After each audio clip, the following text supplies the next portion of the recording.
Good evening, Madam Mayor. Glenn Gromann, 2201 Northwest Corporate Boulevard, Boca Raton, Florida, 33431. We have many fine people and causes here today, and we have much concern about budgets and budget cuts and tax increases and things of that nature. And I heard what Betty said, and I understand her concept of looking at things from a standpoint of perhaps cutting things or looking at things. My opinion is that we have the best fire department and police department in Florida. I don't support cuts for the fire department or the police department, but I support a compromise, and I support a position to look at this from the revenue standpoint. And the point I'm trying to make, and it's a very brief point, but it's very important.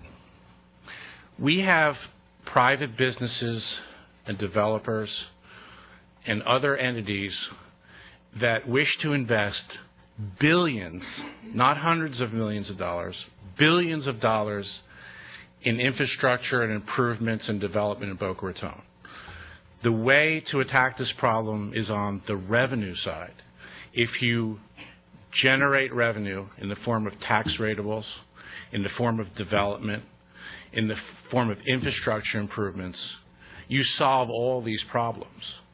And I would respectfully ask everyone in this room to join me, because we have many projects that are coming up that are on the board.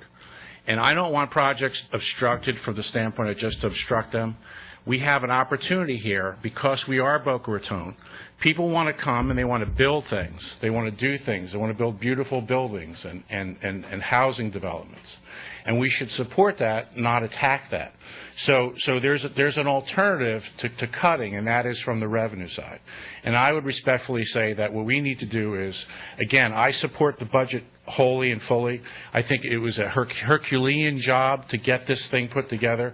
If anybody understands the amount of work that the city manager and his staff has to go through to put a budget together, the knowledge and expertise that's involved would rival the best of Fortune 500 companies.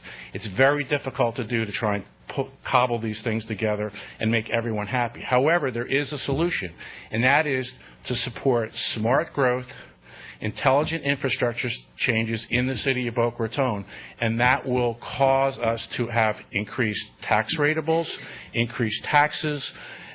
When you build a building, you pay building permit fees. It goes to the city. When you build a $200 million building, you pay $200,000 in taxes.